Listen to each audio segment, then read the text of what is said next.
오늘 말씀의 제목은 희망을 노래하세요입니다. 우리 오늘 천상의 목소리 레나 마리아 비디오를 보게 되었습니다. 레나 마리아와 마더 테레사는 예수 사랑교회의 모델입니다.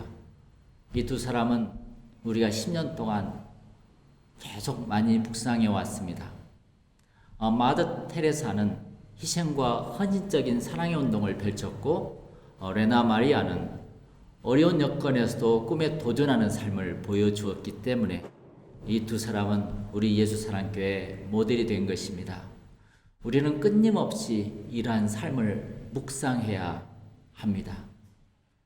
또한 오늘 본문에서 바울과 실라가 나옵니다. 바울과 실라는 주님의 말씀을 전하다가 억울한 누명을 쓰고 매를 맞고 감옥에 갇힙니다. 그리고 두 발은 쇠사슬에 채워져 있습니다.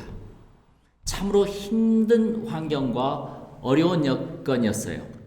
그 어려운 여건 속에서 바울과 실라는 어떻게 했습니까? 신세 타령이나 낙심하지 않았습니다. 오히려 기도와 찬송을 하였다는 것이죠. 자기 안에 들어있는 밝은 등불을 켰습니다. 희망을 노래했어요. 어두워질수록 우리는 어떻게 해야 합니까? 등불을 더 환하게 밝혀야죠. 여러분, 날이 저물 때 모든 운전자가 해야 할 일이 무엇입니까? 헤드라이트를 켜는 것입니다. 이처럼 어려운 여건에 처해 있을수록 우리는 무엇을 해야 합니까? 그럴수록 내 안에 등불을 켜야 합니다. 레나 마리아는 중증 장애자였어요. 그러나 그녀는 포기하거나 낙심하지 않았죠. 그리고 도전했습니다. 일어서서 걷는데 4년이 걸렸고요. 혼자 옷 입는데 12년이 걸렸어요. 레나 마리아는 어려운 여건에 포기하지 않고 자기 안에 밝은 등불을 켰다는 것입니다. 밝은 등불.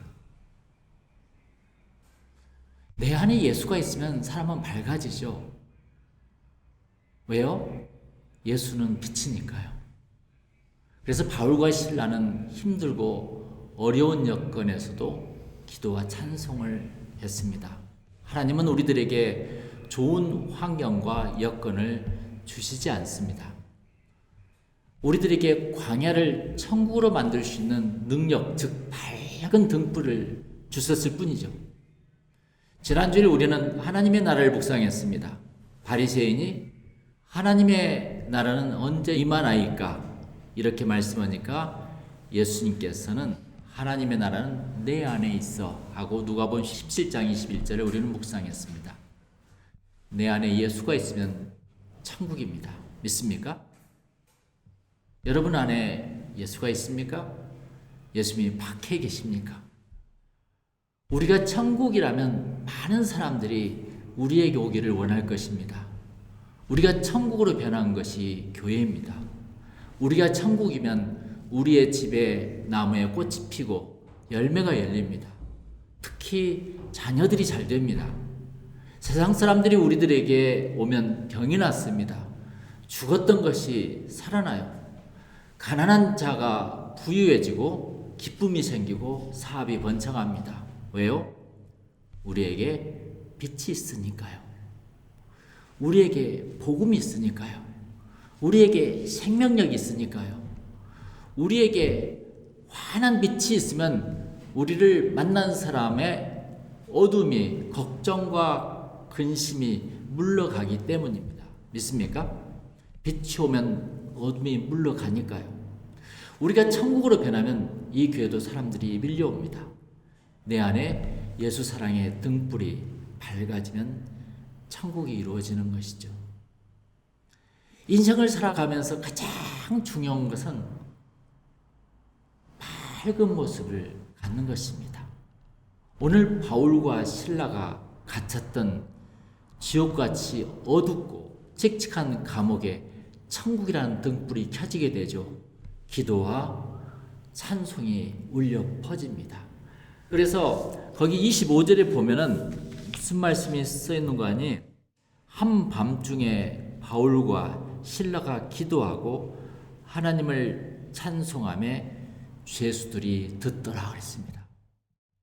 바울과 실라의 듀엣, 희망의 찬송과 생명의 기도가 울려 퍼지니까 이게 무슨 소리지? 이게 무슨 소망이야? 한 번도 들어보지 못했던 죄수들이 깜짝 놀랍니다. 레나 마리아의 찬양에 왜 사람들이 감동할까요? 왜요? 장애자여서요? 천상의 목소리여서요? 저는 그렇게 보지 않습니다. 레나 마리아에게 예수라는 등불이 켜져 있거든요. 여러분 안에 예수가 들어있으면 여러분도 감동을 줄 수가 있다는 것이죠.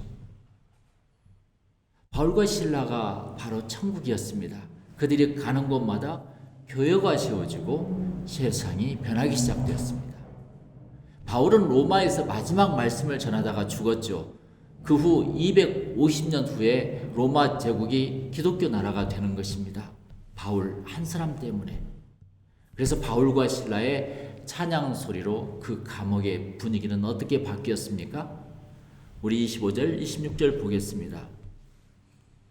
한밤중에 바울과 실라가 기도하고 하나님을 찬송하며 죄수들이 듣더라.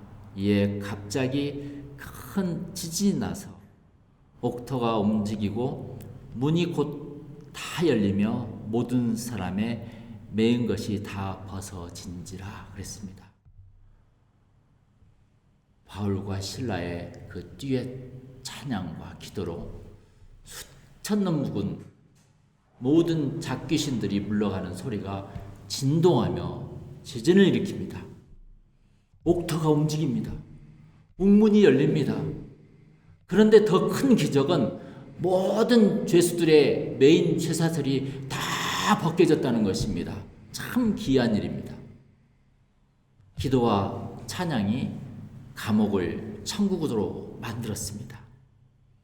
거꾸로 기도와 찬양이 없으면 어떻게 되겠어요? 우리들의 궁궐 같은 집도 감옥으로 변할 수 있다는 것입니다. 저는 오늘부터 또 40일 작전 기도를 들어가기로 했습니다. 정말 힘들고 어려울 때 바울이 감옥에서 기도했던 것처럼 우리가 힘든 이유는 기도를 하지 않아서요. 매일매일 여러분들이 찬양을 한다는 것, 설거지하면서도 찬양하고 운전하면서도 찬양하고 내가 길을 가더라도 주님의 찬양 소리에 은혜가 오는 그러한 사람이 된다는 것이 얼마나 우리에게 주옥 같은 은혜가 있는 사람이 되겠습니까? 레나 마리아처럼 우리 더 희망을 노래합시다. 그리고 바울과 실라처럼 찬양과 기도의 불을 밝혀야 되겠어요. 그러면 묶였던 모든 것이 풀리지 않겠습니까? 묶인 직장 문제, 결혼 문제, 먹고 사는 문제, 교회 문제, 이런 모든 것들이 다 풀리지 않겠냐는 거예요.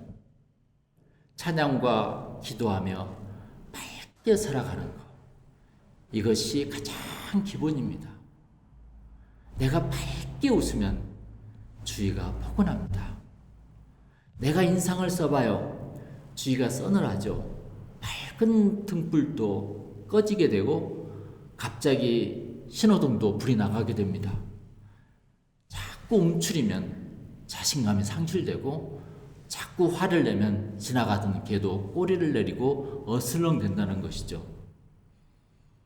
대부분 사람들이 상대방을 비난하고 야단을 치는 경우는 그 사람의 잘못과 이런 걸 떠나서 자기를 자랑하고 싶은 자신의 욕구가 더 강하다는 것을 우리는 심리적으로 인식해야 합니다. 여러분, 무엇이든지 아이들이 뭘 잘못했다고 야단치지 말고 걔는 잘못해서 그라인도 더 힘들어하고 있는데 또 야단치면 얼마나 더 힘들겠냐고. 어떤 것이 있을지라도 인커리지 시켜주고 잘했다고 이야기해주고 이렇게 말하다 보면은 자기가 잘못한지 알아요. 그러면은 그게 힘을 받아서 더욱더 인생을 기쁘게 살지 않겠냐고요. 그게 바로 감옥에서 죄수들에게 찬양과 기도를 하니까 죄수들이 깨닫는 거 아니겠습니까? 여러분, 고래도 칭찬하면 춤을 춘단 말이 있습니다.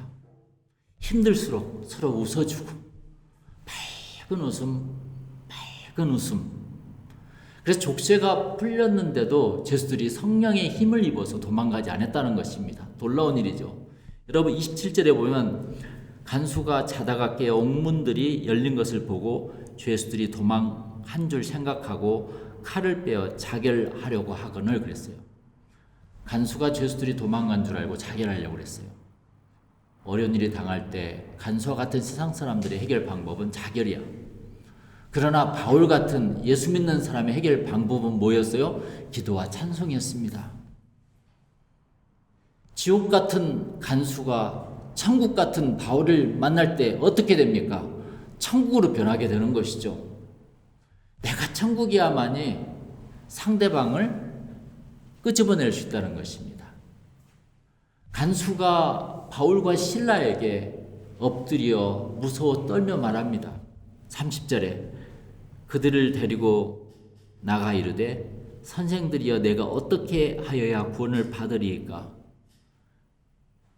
이렇게 물으니까 바울과 실라는 주 예수를 믿으라.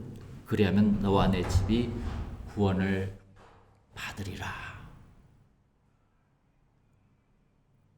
그들에게 복음을 전합니다. 결국 간수의 집에 복음이 전파되고 복음은 전할수록 빛을 냅니다. 전염성이 있어요. 복음을 우리가 전합시다. 이번 하반기는 잃어버린 생명을 찾아서입니다. 우리는 순례지를 떠나야 합니다. 결국 이 가정 그로 인해서 빌립보 교회가 세워집니다. 빌립보서는 기쁨의 서신이에요. 빌립보서 4장 4절에 유명한 말이 있죠. 주 안에서 항상 기뻐하라. 내가 다시 말하노니 기뻐하라. 너희들이 기뻐하지 않을 환경과 어려움과 너무 힘든 상황이 있을지라도 기뻐하라 이겁니다. 믿습니까? 그러면 복이 온다는 것이죠. 여러분, 어두울수록 기뻐하고 등불을 밝히는 한 주간이 되시길 바랍니다. 그리고 그 빛을 어둠에 비추어서 사람들에게 축복을 주는 한 주간이 되시기를 다시 한번 축원합니다. 우리 다 같이 기도하겠습니다.